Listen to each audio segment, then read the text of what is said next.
Mãe, você faz a prece inicial. Pode ser? Aí Posso fazer você à faz a vontade, leitura e depois faz a se prece não inicial. tiver ninguém. Pode começar.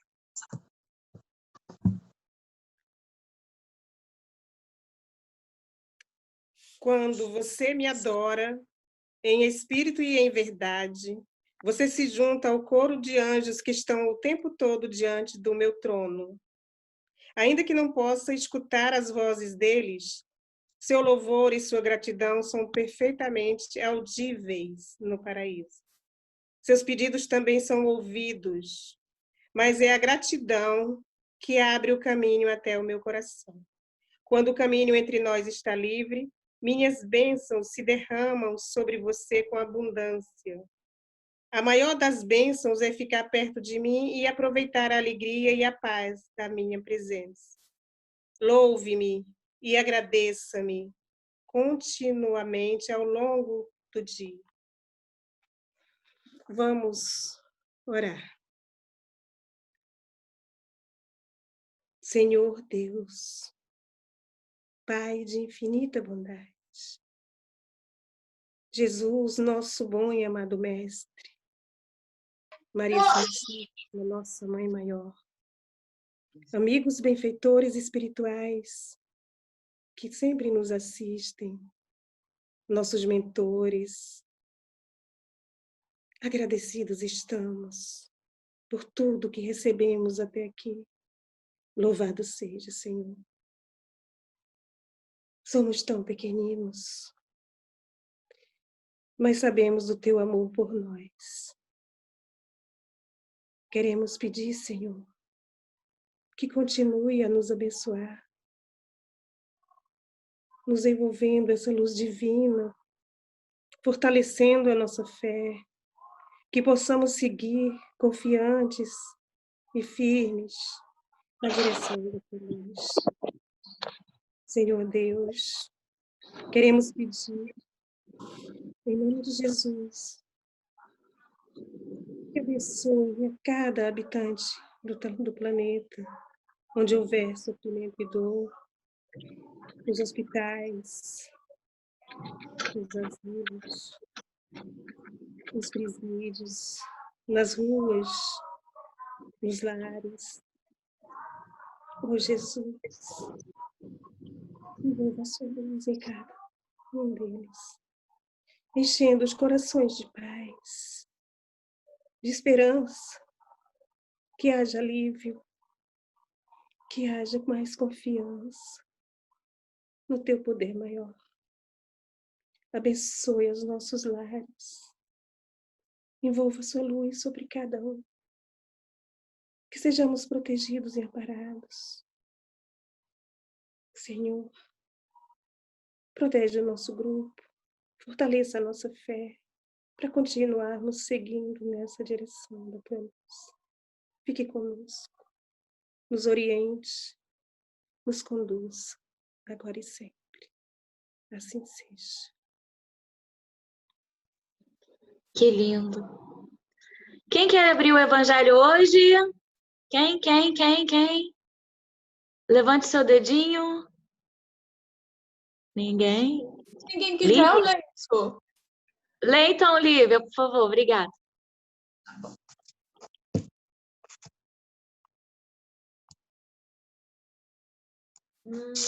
Capítulo 18, item 16. Reconhece-se o cristão pelas suas obras.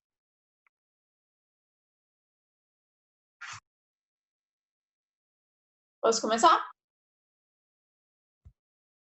Peraí, Su, que você sumiu aqui da minha tela. Pronto, vou lá. Ué, mas é esse mesmo? Capítulo 18, item 16. Reconhece-se o cristão pelas suas obras. Vou começar.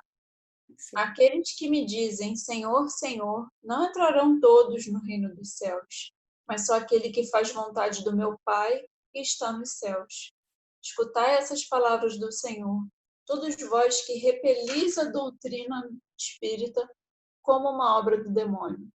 Abri os vossos ouvidos, pois o momento de ouvir chegou. Basta trajar a libré do Senhor para ser um fiel servidor? Basta dizer, eu sou cristão, para seguir o Cristo? Procurai os verdadeiros cristãos e vós os reconhecereis por suas obras. Uma árvore boa não pode produzir maus frutos, nem uma árvore má produzir bons frutos. Toda árvore que não produz bons frutos é cortada e lançada ao fogo. Eis as palavras do Mestre. Discípulos de Cristo, compreendei-as bem. Quais são os frutos que deve produzir a árvore do cristianismo, árvore poderosa, cujos ramos espessos cobrem com sua sombra uma parte do mundo, mas que ainda não abrigaram todos aqueles que devem se reunir ao seu redor? Os frutos da árvore da vida são os frutos de vida, de esperança e de fé. O cristianismo, tal como fez durante muitos séculos, prega sempre essas divinas virtudes. Procura espalhar os seus frutos, mas quão poucos os colhem. A árvore é sempre boa, mas os jardineiros são maus. Eles quiseram confortá-la à sua ideia, quiseram modelá-la segundo suas necessidades, e as cortaram, diminuíram-la, mutilaram-a. Seus ramos estéreis não produzem maus frutos, pois nada mais produzem. O viajor sedento que se detém sob uma sombra para procurar o fruto da esperança que deve lhe restituir a força e a coragem, não distingue senão ramos infecundos, fazendo pressentir a tempestade. Em vão ele procura o fruto de vida na árvore de vida. As folhas caem secas, a mão do homem, de tanto manejá-las, queimou-as. Abri, pois, os vossos ouvidos e vossos corações, meus bem-amados. Cultivai essa árvore de vida cujos frutos dão a vida eterna. Aquele que a plantou vos convida a cuidá-la com amor, e havereis produzir ainda, com abundância, seus frutos divinos. Deixai-a tal como Cristo vô-la deu. Não a mutileis, sua sombra imensa quer se estender sobre o universo. Não encurteis seus ramos, seus frutos benfazejos caem em abundância para sustentar o viajor sedento que quer atingir o objetivo. Não os colheis, esses frutos, para os guardar e os deixar apodrecer, a fim de que não sirvam a ninguém. Há muitos chamados e poucos escolhidos. Há assambarcadores do pão de vida como os há, frequentemente para o pão material. Não vos enfileireis entre eles. A árvore que produz bons frutos deve distribuí-los para todos. E depois procurar aqueles que estão sedentos. Conduzi-os sobre os ramos da árvore e dividi com eles o abrigo que ela vos oferece. Não se colhem uvas de espinheiros. Meus irmãos, distanciai-vos, pois, daqueles que vos chamam para vos apresentar as dificuldades do caminho, e segui aqueles que vos conduzem à sombra da árvore de vida. O Divino Salvador, o justo por excelência, disse que suas palavras não passarão. Aqueles que me dizem Senhor, Senhor, não entrarão todos no reino dos céus, mas só aqueles que fazem a vontade do meu Pai que está nos céus. Que o Senhor de bênçãos vos abençoe, que o Deus de luz vos ilumine, que a árvore de vida derrame sobre vós seus frutos com abundância. Crede e orai. Simeão, Bordeaux, 1863. Acho que eu não preciso falar nada, né? Pode fechar o evangelho, a gente pode ir embora, porque essa mensagem foi fantástica. E ela... Já tinha um tempo que eu não lia ela no Evangelho e ela me lembrou muito o que a gente estava conversando hoje na mocidade, né? A Jussara também acho que vai linkar uma coisa com a outra. A gente está no centenário, né? No mês de centenário da nossa casa espírita, dia 18 de julho, né? Vamos completar os 100 anos. E a gente vê as dificuldades que as primeiras pessoas, né, os primeiros envolvidos tiveram que passar, porque a gente chega, eu estava refletindo sobre isso enquanto a mocidade estava, né, conversando e tal, eu estava refletindo exatamente sobre isso. que, como é fácil a gente chegar lá na casa espírita hoje, né? Já tá tudo prontinho pra gente, né? Mais ou menos, né? A gente chega lá e tal, a gente faz, né, a nossa caridade, nós estamos com pessoas que nós nos simpatizamos, que nós gostamos, e estudamos e aprendemos e tudo, mas a gente às vezes esquece, né, o quão difícil foi chegar até nesse nível que a gente está hoje, né? Para vocês terem noção, por causa da mocidade, eu estou conhecendo um pouco mais a história do centro, né? E muitos deles, né, os primeiros, né, os percussores, né, do nosso centro, tinham que dar satisfações na delegacia do que estavam fazendo lá, sobre o que falavam, entendeu? O espiritismo naquela época, gente, 1920, ainda tinha um preconceito, né? O que era aquilo, o que acontecia, do que se falava. Então, a gente vê aí, né, os verdadeiros cristãos, vamos assim dizer, no sentido de que eles não desistiram, eles continuaram, perseveraram, porque seria muito fácil eles, na primeira dificuldade, né, chegar e falar, não, está muito difícil, vamos tentar abrir o centro em outro lugar, ou não sei, deixa para lá.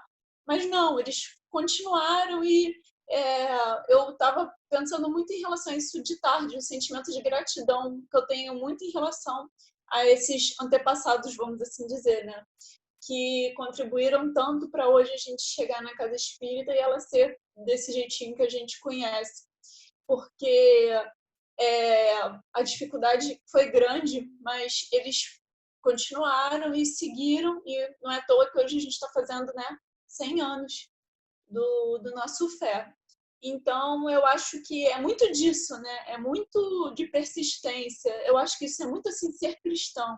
É você persistir, é você saber que o caminho é o bem e ponto. Você vai seguir ele e acabou. Você não vai pensar em desviar, sabe? Eu vou pela porta larga, né? Que a gente também estuda tanto, né? Da porta estreita. Vou pela porta larga que está mais fácil.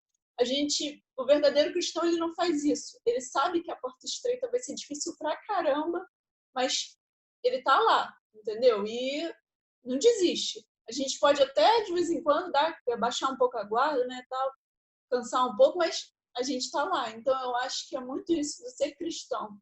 É muito a nossa persistência, é muito o amor mesmo a Cristo, é a gente saber que a gente, apesar de todas as dificuldades, de tudo que a gente pode passar, né, como eles passaram, e hoje em dia as nossas dificuldades são outras, né, do que em 1920, claro, mas também temos dificuldades, e a gente passar por tudo isso e saber que vamos, de alguma forma, ser recompensados. Não digo recompensas materiais, falo de recompensas mesmo de você ver a coisa acontecendo, sabe? Você ter aquela de, nossa, que legal, eu contribuí para isso e tal. Então, acho que é muito isso, o ser cristão, sabe? É a gente não desistir, é a gente seguir e saber que só tem esse caminho. Podem até existir outros caminhos, mas vão ser fáceis no início, mas no final não vão ser os certos. Então, eu acho que essa mensagem me passa muito sobre isso, principalmente em relação ao que a gente estudou hoje na mocidade, de que a gente não pode desistir, tem que sempre seguir nesse caminho, sempre tentando reproduzir da melhor forma possível o que Cristo deixou para a gente. Isso é ser cristão. Eu acho que não adianta muito a gente bater no peito, isso eu também digo para mim, né? A gente bater no peito de, não, mas eu sou cristão. Mas o que você faz para você ser de fato? Entendeu? Eu acho que a gente também tem que refletir um pouco sobre isso. Sobre, né, de fato, o que é o cristianismo para a gente, entendeu? O que é ser cristão? Porque quando a gente reflete, eu acho que uma coisa está muito óbvia, uma coisa está muito ligada à outra. A partir do momento que a gente pensa em como ser cristão, acho que já estamos sendo, entendeu? A partir do momento que a gente, peraí que eu me enrolei, a partir do momento que a gente pensa em como ser espírita, nós já estamos sendo cristãos, entendeu? Então uma coisa liga a outra. Então a gente tem que sempre, acho que galgar, né, sempre o progresso moral e sempre tentar ajudar o nosso próximo. Lembrando sempre dessas pessoas que nos inspiram tanto e que hoje, graças ao que eu venho estudado, né, na mocidade, são pessoas que estão me inspirando muito e eu fico com o coração muito alegre de saber de todas essas personalidades, né, que passaram pelo nosso centro e que hoje o centro está desse jeitinho porque a gente teve muito do suor e da contribuição delas. Então, acho que isso é um pouquinho do que a gente pode pensar assim, do que é ser cristão.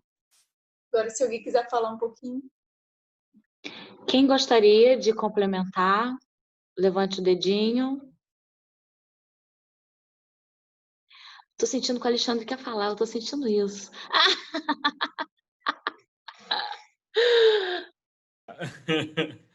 Não, vamos lá, a gente fala um pouquinho, né? Para não perder o hábito, A lição é muito parecida com a lição de ontem, né? É um complemento da lição de ontem. A lição de ontem foi muito bacana, né, no aspecto de falar sobre ser cristão. Eu achei o posicionamento da Mônica muito bonito, assim, né? Que ela falou, cara, eu sei que eu ainda não sou cristã, né? Então, assim, os cristãos de antigamente, eles iam lá para enfrentar os leões felizes, né? Felizes. E a gente chora por tão pouca coisa, né? A gente reclama por tão pouca coisa. Então, eu acho que para fechar a semana assim com chave de ouro, essa lição sobre o cristianismo, sobre as obras do cristianismo, é o que a gente faz pela gente, o que a gente faz pelo outro, né? O cristão, o verdadeiro cristão, a verdadeira obra cristã é a obra de empatia, né? É a obra de doação. O verdadeiro cristão, ele pensa pouco em si, né?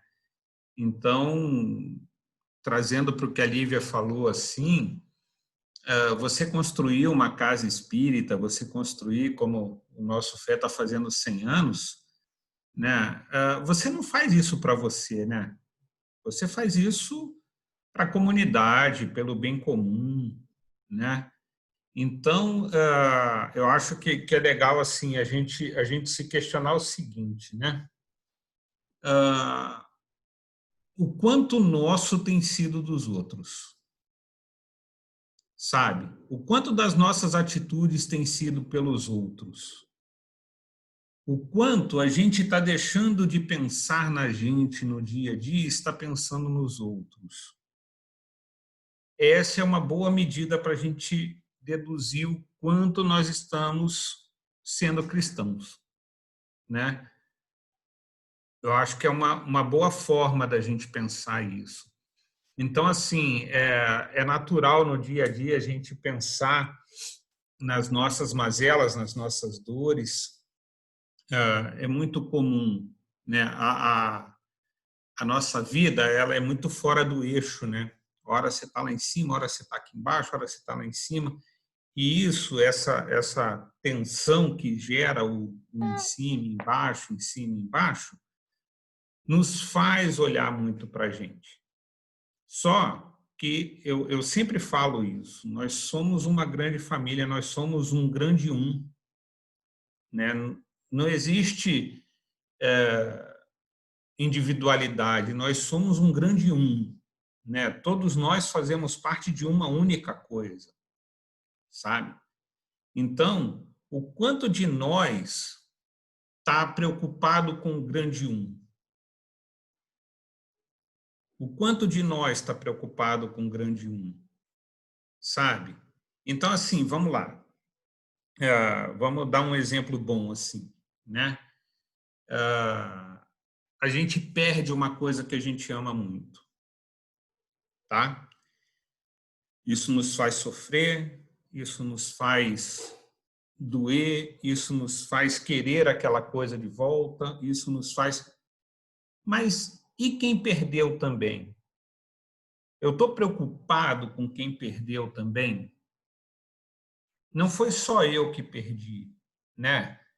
Numa comunidade, num contexto, quando a gente perde alguma coisa, não é só a gente que perde, outras pessoas perdem.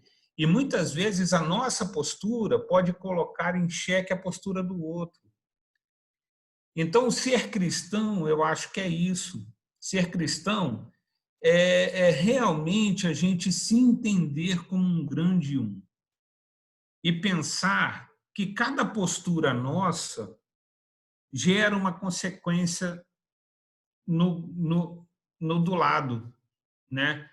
Então, quanto eu tenho pensado fora de mim? Eu acho que é uma boa forma da gente ver quais são as obras que a gente tem feito como cristãos, né? Quem gostaria de falar? Mais de Sara.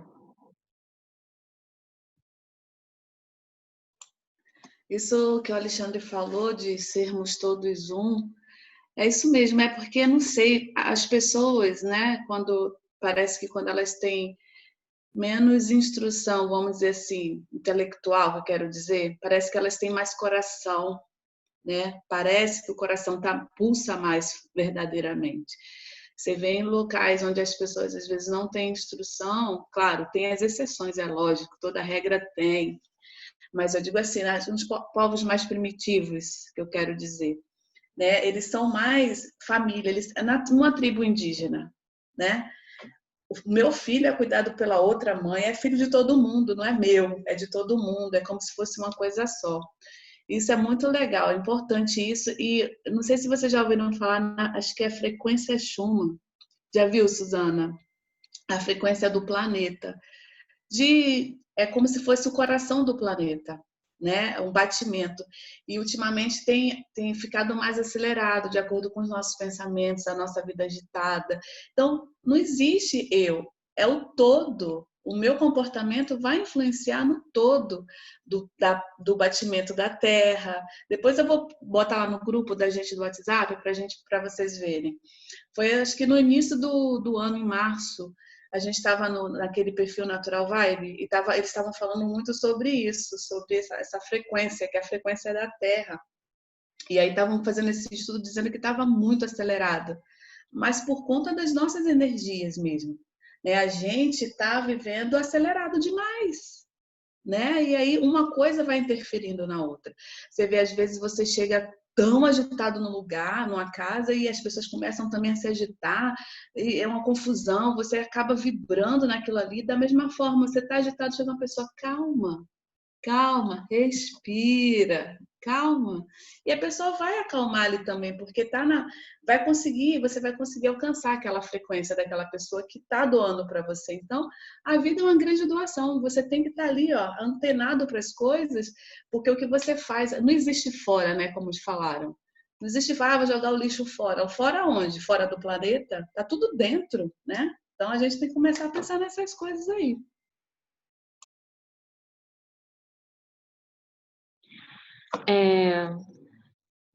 Eu escrevi umas coisas que eu concordo com o que vocês estavam falando.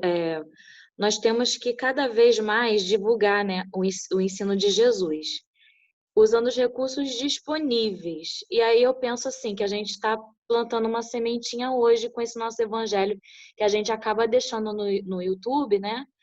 E eu acho que a gente está plantando uma sementinha, já que a gente precisa usar os recursos disponíveis e cada vez mais divulgar os ensinos de Jesus, né? Mas também, principalmente, a gente tem que fazer pelo nosso exemplo, pelo esforço, né? Pelo esforço de vivenciar no dia a dia o que é certo, o que Jesus nos ensinou. E perfeito o que a Alexandre falou sobre empatia, de que a gente tem que se colocar no lugar do outro.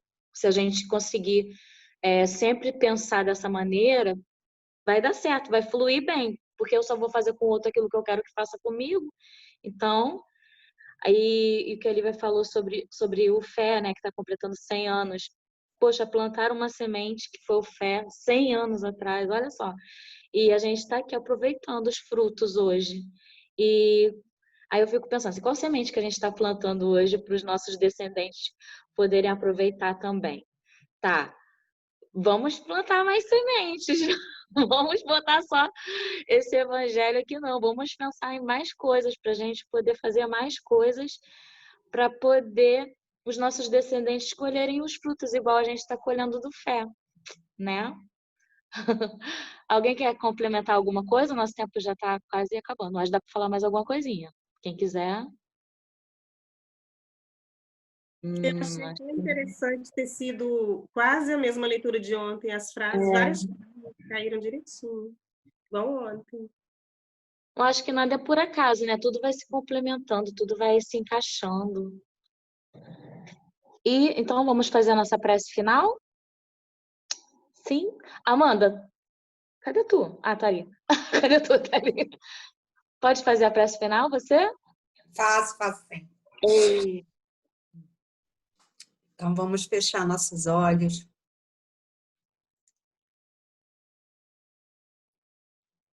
Respirar fundo para a gente entrar numa frequência cada vez mais tranquila. E agradecer imensamente a Deus, a todos os nossos irmãos, a Maria, a Jesus, aos nossos protetores, por estarem como um só conosco, em instrumentos de proteção e auxílio e evolução.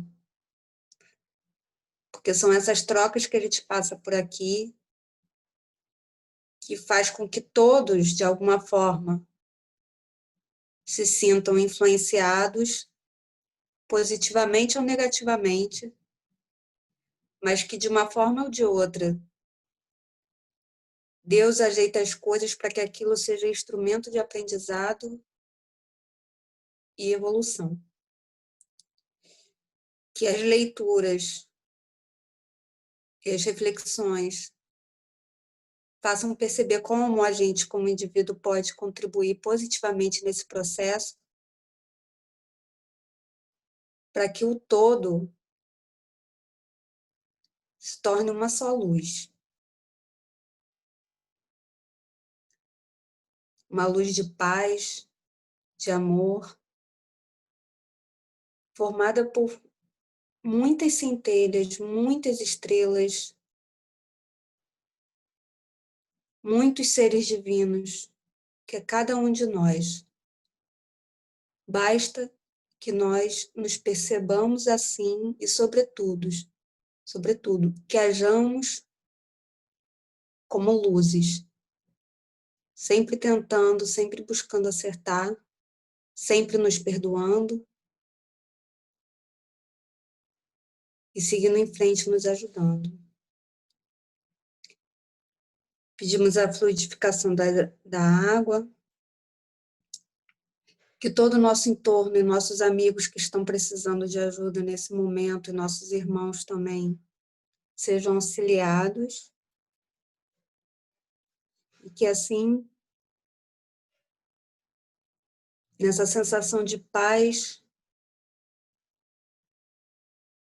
bem-estar e harmonia, agradecemos o nosso Evangelho de hoje. Assim seja. Graças a Deus. Lindo! Poxa, a Nani não veio, né? Eu não canto igual a Nani. Canta aí, Amanda. Olha, não, melhor não. Vamos tirar nossa foto. Deixa eu pegar aqui o Evangelho. Ah, tá. Vai, porque eu só estava ouvindo.